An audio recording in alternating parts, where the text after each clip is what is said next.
India के वज़ीर-ए-आज़म नरेंद्र मोदी 75 बरस के हो गए हैं।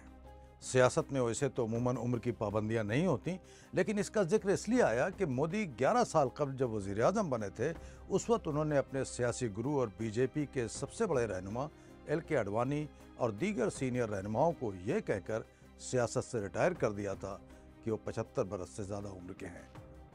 कुछ महीनों से ये क़यासाराइयाँ की जा रही थीं कि क्या वो भी 75 के होने के बाद सियासत से रिटायरमेंट ले लेंगे।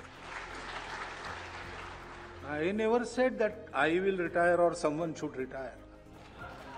लेकिन हाल ही में आरएसएस के सरबराह के एक बयान के बाद ये सारी क़यासाराइयाँ बंद हो गईं। अब तो मोदी कभी कभी 2029 के इंतखाब की भी बातें करते हैं। मैं नरेंद्र दामोदर दास मोदी। माहिरीन समझते हैं कि नरेंद्र दामोदर दास मोदी वज़ीर-ए-आज़म बनने के बाद पिछले 11 बरस से हुक्मरां बीजेपी के सबसे ताकतवर रहनुमा हैं। वो बीजेपी और आरएसएस की सियासत का महवर हैं। बीजेपी अगर चाहे भी तो उन्हें हटा नहीं सकती, क्योंकि पार्टी में उनके लेवल का कोई दूसरा रहनुमा नहीं है। वो एक मकबूल रहनुमा हैं और इनफरादी तौर पर इतने ताकतवर हो चुके हैं कि सियासत और उनकी पार्टी उनके ही गिर्द घूमती है। अटल बिहारी वाजपेयी और आडवाणी की बीजेपी के दौर में दर्जनों रहनुमा कौमी सतह पर आगे बढ़े थे। तजियाकार कहते हैं कि मोदी एक ऐसा बड़ा दरख्त है जिसके नीचे कोई दूसरा पेड़ नहीं उग सकता। उन्होंने गुजरात में कदरे गुर्बत में बचपन गुजारा और कम उम्री में ही आरएसएस में शामिल हुए, जहां उनकी नजरियाती और सियासी परवरिश हुई। 13 बरस तक गुजरात के वजीर आला रहे। 2002 के गुजरात के हिंदू मुस्लिम फसादात उनकी सियासी जिंदगी का सबसे बड़ा चैलेंज बने।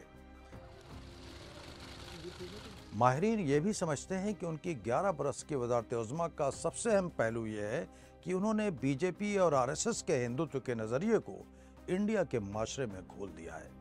मुल्क के आईनी और जमहूरी अदारे रफ्ता रफ्ता आरएसएस की नजरियाती गिरफ्त में आ रहे हैं।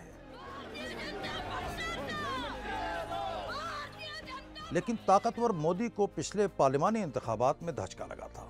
उन्हें मुकम्मल अक्सरियत नहीं मिल सकी थी। वो बाज़ इलाकाई जमातों की हिमायत से हुकूमत चला रहे हैं। बाज़ तजदियाकारों का कहना है कि मोदी अपना सियासी उरूज देख चुके हैं और अब सियासी तौर पर पहले के मुकाबले कमज़ोर हैं। आने वाले महीनों में बिहार और बंगाल असम्बली के इंतखाबात के नताइज का मोदी के सियासी मुस्तकबिल पर बराह रास्त असर पड़ेगा। मोदी जिंदाबाद। तजियाकारों का कहना है कि मोदी ने गुज़िश्ता 11 बरस के अपने इक़्तिदार में बीजेपी और आरएसएस के लिए जो नज़रियाती और सियासी मकासद हासिल कर लिए हैं, वो बीजेपी का कोई दूसरा रहनुमा नहीं कर सकता था।